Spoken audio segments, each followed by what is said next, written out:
This is the effect of Donald Trump's tariffs. I'm going to show you a pretty bad one right here. This is on child's clothes.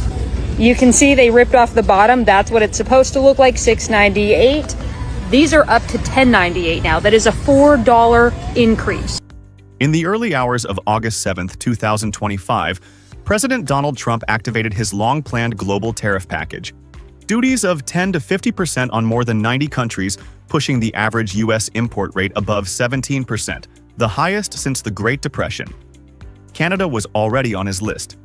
Since August 1st, a higher tariff tier has applied to Canadian goods outside USMCA rules, part of a broader offensive that also targeted the European Union, India, Brazil, and Mexico. The intent was straightforward: hit multiple partners at once and extract faster concessions. But as the weeks unfolded, the strain began to boomerang back on the U.S. economy. Prices are starting to rise for American consumers as President Donald Trump's sweeping tariffs on nearly all imported goods are kicking in. The price shock came from the package as a whole, not just Canada. According to Cox Automotive, new car prices are projected to climb 4 to 8% in 2025. Even Ford, with most of its assembly in the U.S., has paid about $1 billion in tariff costs and raised prices on Mexico-built models. Yale's Budget Lab estimates shoe prices will surge 40% and clothing 38% as tariffs on Vietnam and India squeeze global sportswear brands. Procter & Gamble confirmed in late July it will raise household product prices by single-digit percentages after months of trying to hold the line. Imported staples, olive oil from Europe, Brazilian coffee now under a 50% tariff, and aluminum from Mexico for beer cans are all climbing. Some importers initially absorbed the cost, but retailers warn thin margins won't hold. Walmart has signaled that higher shelf prices are inevitable, while smaller stores feel the pinch sooner. Inflationary pressure is now combining with Trump's push for lower interest rates, raising concerns over a double whammy on consumer prices. With the looming threat of U.S. President Donald Trump's tariffs, a Buy Canadian movement has picked up across the country. You may have noticed it when you go into grocery stores or supply shops, a tag that tells you if the product you're about to pick up is made in Canada. As the global tariff wave began to push up costs in the United States, Ottawa seized the moment to strengthen its negotiating position. Prime Minister Mark Carney held firm on Canada's 25% retaliatory tariffs, targeting U.S. goods tied to influential industries. By keeping that pressure in place, Canada ensured the discomfort was registered not just by corporations, but by lawmakers in Washington. And I still have to get a can of Campbell's soup that's putting that Canadian flag on, that's not being manufactured here, misleading the people. They're going to rip that label off and encourage people to buy made in Ontario, made in Canada soup. At home, Ontario Premier Doug Ford amplified the strategy. His push for clear origin labeling and his public criticism of companies outsourcing production showed a united political front committed to protecting domestic industry. These moves weren't only about internal policy. They signaled to the U.S. that Canada's leadership was aligned and prepared to act in defense of its interests. Meanwhile, Canada accelerated trade diversification toward the EU, UK, and Mexico, reducing dependence on the U.S. market precisely as American import costs were climbing. The combination of targeted tariffs, domestic unity, and new trade channels turned a defensive posture into a calculated offense, allowing Canada to press its advantage while Trump faced growing economic pressure at home. Trump began August with an aggressive trade play, expecting quick compliance from partners. Instead, his global tariff web has spread economic pressure across U.S. industries and households, while Canada has held steady. By maintaining its countermeasures, reinforcing domestic production, and diversifying export markets, Ottawa has positioned itself as an active player, not a subordinate. The contest is now a measured standoff. The U.S. wields market scale, Canada holds supply chain and resource leverage. The final outcome remains uncertain, but one fact is clear. The tariffs designed to force Canada into retreat have instead created a more balanced battlefield where Ottawa can negotiate from strength and shape the terms of the next move. You got some big name retailers, Walmart, Best Buy. You've also got companies that make everything from the shampoo brands that Americans use on their hair down to the shoe brands. Little by little, the costs of President Donald Trump's tariffs are starting to show here in the U.S. When President Trump expanded tariffs on over 70 countries on August 1st, the goal was clear: bring jobs back, secure leverage, and force new trade deals. But within just days, the consequences are being felt, not in Beijing or Ottawa first, but in Detroit, Dallas, and the daily lives of American families. One Detroit auto supplier says he's going to have to lay off employees and close a warehouse because of the president's tariffs. Went to India to procure products from there, trying to save our consumers money. And now India is hit with tariffs. So everywhere we turn, we're starting to see more and more roadblocks. So it's been quite discouraging. Major U.S. companies are sounding the alarm. In the second quarter alone, General Motors reported $1.1 billion in tariff-related losses. Ford followed with $800 million. Stanley Black & Decker, a key name in American manufacturing, projects an $800 million hit for the year. Apple, anticipating the impact, has already budgeted $1.1 billion in tariff costs for this quarter. These aren't isolated cases. They represent a broader trend across sectors. Retailers like Walmart and Best Buy have begun passing costs onto consumers. Items as simple as shampoo and shoes now carry silent surcharges. And it's not just speculation. Reuters has tracked explicit price hikes tied directly to tariff pressure. Even the morning cup of coffee might not be spared. The U.S. imports roughly a third of its coffee from Brazil, a country now hit with new tariffs. Economists warn that this could be the moment when the American public truly starts to feel the pinch. As we're seeing kind of these sectoral hits and the impacts of tariffs really showing up in places like cars, vehicle parts, and energy. But energy dropped almost 20% in Q2. Obviously, that's going to be hard hit in Alberta as well as the rest of the country. North of the border, Canada was hit with a 35% tariff starting August 1st, targeting goods not covered by the USMCA, including steel, aluminum, softwood lumber, and many auto parts. The impact is significant. In the second quarter of 2025, Statistics Canada reported a 13% drop in total exports, with energy exports down nearly 20%. This downturn hits Alberta hardest. Auto parts and consumer goods were also among the steepest declines. But rather than strike back with emotion, Prime Minister Mark Carney is opting for a different approach. Not retaliation, but repositioning. Canada isn't just reacting, it's adapting. Now, Canada is looking to boost trade with its other North American trading partner, Mexico, as both countries try to work out a trade agreement with a volatile United States under President Donald Trump. This week, Canada's Finance Minister, François-Philippe Champagne, and Foreign Minister Anita Anon traveled to Mexico City for high-level meetings. Their agenda: reinforce trade ties and reset diplomatic relations with Mexican President Claudia Sheinbaum. It's a calculated shift. Earlier this year, when some Canadian leaders suggested cutting Mexico out of the USMCA, tensions spiked. Now, the goal is realignment. With the 2026 USMCA review approaching, both nations recognize the value of mutual support, especially with Trump favoring bilateral deals. Notably, Trump granted Mexico a 90-day delay on additional tariffs. Canada received no such extension.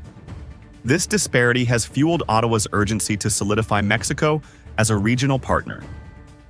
In 2024, Mexico accounted for only 1% of Canadian exports, but officials see room to grow. Trump's approach is blunt force: raise tariffs, pressure partners, and count on American resilience. But the economic blowback is now quantifiable. In just 4 months, the U.S. manufacturing sector has lost between 30,000 to 40,000 jobs, according to U.S. labor data. Carney, by contrast, is choosing strategy over spectacle. His government is investing in trade diversification, protecting vulnerable sectors, and leveraging long-term relationships, rather than chasing short-term wins. It's a striking contrast. One leader fuels instability to force deals, while the other builds resilience to navigate uncertainty. From coffee beans to car parts, Americans are beginning to see the cost of tariff politics play out in real life. What started as a foreign policy tool is now cutting into corporate earnings, family budgets, and job stability. Trump's trade war may have aimed to punish competitors, but today, the collateral damage is accumulating at home. Meanwhile, Canada isn't waiting for Washington's mood to shift. It's building new bridges, and that quiet shift may turn out to be its strongest response yet. Officials in the U.S. and China are in Sweden for a fresh round of talks that could see them extend a détente on trade beyond the deadline set for the middle of next month. Third talks between the Vice Premier of China and the U.S. Treasury Secretary Scott Bessent, who will be here over the next couple of hours in Stockholm. After sealing a deal with the European Union, Donald Trump is now turning his sights on China. This week, U.S. and Chinese officials are meeting in Sweden, aiming to extend their fragile tariff truce before it expires on August 12th.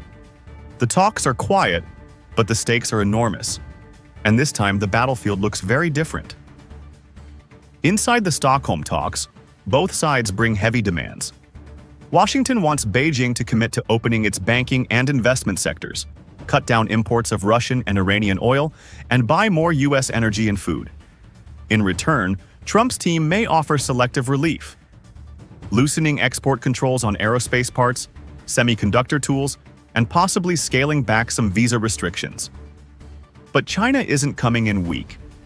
It still holds the cards on rare earth minerals, critical for U.S. tech and defense manufacturing. While companies like MP Materials are trying to build domestic supply, experts like David Riedel point out that meaningful alternatives are years away. Beijing can, and likely will, use that leverage. More importantly, the 90-day tariff truce is set to expire on August 12th. If no agreement is reached, tariffs on Chinese goods could return to 55%, or even the earlier level of 145% that had been imposed during previous rounds of escalation. That possibility looms large over the talks. The effects of current tariffs are already showing. According to market researcher David Riedel, U.S. retailers have burned through inventory bought before or during brief tariff pauses. Now, with new shipments priced under 55% tariffs, the cost is hitting store shelves just as the holiday season approaches. If no progress is made in Sweden, American consumers could feel the squeeze, not in theory, but in real numbers. Toys, electronics, apparel, all are likely to become more expensive. And unlike past years, companies are less willing or able to absorb the cost. This brings the pressure back home. Trump needs a visible victory, but one that doesn't spark backlash from voters staring at rising prices just months before major political milestones. Quite honestly, I think Beijing's position is hardening. They've seen how the administration treated our allies like Canada and Ukraine with the dress down of Zelensky in the Oval Office. There is no way that Beijing's going to put Xi in any position where he loses face. Yet a deal won't come easy. China's position is shifting, not toward compromise, but toward control. Officials in Beijing have been watching how Washington has handled its allies, including a highly publicized Oval Office dressing down of Ukraine's President Zelensky. They are determined not to let President Xi appear weak. This means any agreement will be tightly scripted. Chinese negotiators are reportedly demanding that the Trump administration refrain from negative public comments, a kind of communication ceasefire, as a condition for ongoing talks. In parallel, Beijing is accelerating self-reliance in technology, including domestic chip production, to reduce future vulnerability. Trump may still secure a headline deal, enough to claim progress and avoid a tariff spike. But the deeper questions, trust, enforcement, long-term structural change, remain unanswered. In Canada, Prime Minister Mark Carney is navigating a tense moment with strategic patience. While the U.S. has imposed a 25% average tariff and threatens 35% if talks fail, Ottawa isn't rushing to sign a bad deal. Unlike some partners, Canada is opting not to trade long-term economic sovereignty for short-term relief. Instead, Carney is preparing for the USMCA 2026 review, building leverage rather than conceding under pressure. Trump's trade playbook is moving fast. The EU is signed, Canada is waiting. And now, all eyes are on Sweden. What comes out of these US-China talks may not resolve the deeper rifts, But it will set the tone for what comes next, not just in tariffs, but in how global power is exercised through trade. Although Canada is facing the same deadline that the EU and Japan were facing and all these other countries are facing, Canada is actually not facing the same level of impact. In fact, the impact is substantially lower. As the clock ticks toward the August 1st trade deadline, most of the world has already made its choices. Under pressure from the White House, the European Union and Japan both signed rapid trade agreements with the United States, deals designed more to dodge punishment than to secure long-term benefit. But Canada hasn't followed that path. Instead of rushing to cut a deal, Ottawa has held its ground. There's no shouting match, no walkouts, no celebratory handshake, just a calm, calculated decision to say, not now. And that's exactly what's frustrating Donald Trump the most. Even if Trump goes ahead and he imposes that 35% on Friday, you got plenty of observers out there saying that this CUSMA exemption is giving Canada a big competitive advantage. Unlike Europe and Japan, Canada doesn't face blanket tariffs on nearly all of its exports. Thanks to the Canada-US-Mexico Agreement, CUSMA for short, nearly 90% of Canadian exports to the US already qualify for tariff exemptions. That's according to an analysis from RBC Economics based on compliance with rules of origin requirements. So when Trump imposed a 25% border security tariff earlier this year, threatening to raise it to 35% by August 1st, it wasn't the knockout blow some had expected. As long as the White House keeps CUSMA exemptions in place, Canada retains a built-in buffer that Europe and Japan simply don't have. This structural advantage allows Prime Minister Mark Carney to reject a rushed or one-sided deal. His message is clear, even if unspoken. Canada isn't afraid of no deal, and it won't accept a bad one just to make the headlines disappear. What makes this different from past disputes is the quiet coordination inside Canada's cabinet. Behind closed doors, officials are reviewing contingency scenarios, not only for industry protections, but also diplomatic and legal countermeasures if Trump decides to escalate. This preparation has become a key part of Ottawa's confidence. For President Trump, that approach throws off the entire playbook. In recent months, he's relied on a combination of deadlines and economic pain to pressure countries into agreement. The EU, under threat of 30% tariffs, settled for a 15% across-the-board rate, one many European commentators have described as more symbolic than strategic. Japan followed quickly after, also under pressure. But Canada's resistance is something different. Ottawa hasn't staged a confrontation. It hasn't even refused to talk. It has simply declined to be hurried. This quiet defiance complicates Trump's narrative of victory. The U.S. administration continues to honor the CUSMA carve-outs, for now, but that also means Trump's threats lose much of their edge. And when the usual pressure doesn't work, frustration rises. Observers in both countries have noted the shift. Canada, by preparing for no deal in advance, has turned Trump's deadline into just another date on the calendar, not a crisis point. What's striking is the tone. Mark Carney hasn't escalated. He hasn't matched Trump's aggressive rhetoric. He's done something more unsettling. He stayed silent. That silence, paired with quiet preparation, has created an uncomfortable contrast. While Trump increases the volume, Canada lowers its voice and gains more control. Some political analysts suggest that Carney's strategy may even force the U.S. president to make the next move himself.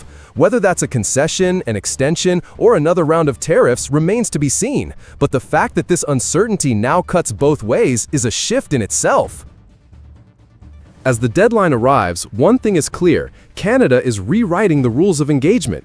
It's no longer about panic or posturing, it's about patience, the kind of patience that only comes when you've prepared for the worst and realized it's not as bad as giving in. Trump may still impose more tariffs, or he may seek a last-minute breakthrough, but for the first time in a long time, he's facing a counterpart who isn't bluffing and who isn't afraid of walking away. And that changes everything. At some point, his view is maybe a tariff is better than a deal. Michigan's governor has directly raised the alarm with President Donald Trump after the damage his tariffs will do to the auto sector in America's car capital. In Michigan, the heart of America's auto industry, the pressure is building. Over the summer, President Donald Trump's latest tariff measures have landed with force, and the numbers tell a sobering story. General Motors reported its second quarter profits fell by $1 billion, attributing much of the decline to new import taxes. Stellantis said it lost $2.7 billion in the first half of 2025, also pointing to tariffs as a major factor. Ford's latest results are expected soon, but analysts already anticipate the same pattern. Trump has pitched these tariffs as a way to bring manufacturing back to the United States. Yet in Detroit and across Michigan, the early impact is hard to miss. Rising costs, squeezed margins, and a growing unease that these measures may be hitting home harder than they are hitting foreign competitors. The new import taxes rolled out in the last several months could lead to more factory floor job losses, price hikes, and lower profits. The problem starts with the basics of production. Since June 2025, imported steel and aluminum, critical for vehicle frames, chassis, and countless components, have carried a 50% tariff. Canada, the largest aluminum supplier to the United States, is now facing a 35% rate on non-USMCA goods as of August 1st. Mexico, though given a 90-day delay on new tariffs, still faces the threat of 50% duties on certain metals and auto parts if talks fail. Outside North America, India's rate has been raised to 50%, affecting some automotive parts and materials that U.S. manufacturers rely on. Even items far from the assembly line, leather, textiles, and interior trim imported from Asia, are caught in the net. The complexity of modern supply chains means that a car labeled "Made in America" can still depend on dozens of foreign-sourced elements. Many U.S.-based suppliers themselves import critical subcomponents, now taxed heavily before they ever reach a Michigan factory floor. So far, auto companies have been eating the impacts of the tariffs, and that's what we're seeing in the latest profit reports. It's only a matter of time until the companies pass those costs off onto the customer. At first, the Big Three absorbed these new costs, hoping to protect sales. But, according to the Center for Automotive Research, the 25% tariffs on autos and parts alone could add $108 billion to industry costs in 2025. That figure doesn't even account for the knock-on effects from 50% steel and aluminum duties, or the layered tariffs from multiple trading partners. The Alliance for Automotive Innovation warns that these costs will inevitably reach consumers. Higher sticker prices could push entry-level models off the market entirely, reducing choice and slowing the rollout of new technologies. Electric vehicle makers face an extra hurdle. The U.S. still lacks a large-scale domestic battery manufacturer, forcing reliance on imports that now carry steep tariffs. In Detroit, cutting production means more than fewer cars on the lot. It means fewer jobs, especially in communities that have spent decades rebuilding after past downturns. Analysts say the next 3 years could bring sustained declines in sales and employment if current policies stay in place. Trump sees tariffs as leverage to pressure trading partners into investing in the U.S. and opening their markets. Canada's Prime Minister Mark Carney, however, has stayed firm, keeping most Canadian exports tariff-free under USMCA and seeking new trade routes abroad. He maintains that the steep duties on Canadian metals and parts ultimately raise costs for U.S. consumers and manufacturers more than for Canada. It's a test of two strategies: Trump's high-pressure push for quick concessions versus Carney's long-term approach built on stability and alliances. For America's auto sector, the outcome will shape whether these policies deliver stronger domestic production or deepen the cost and job losses already taking hold in Michigan and beyond.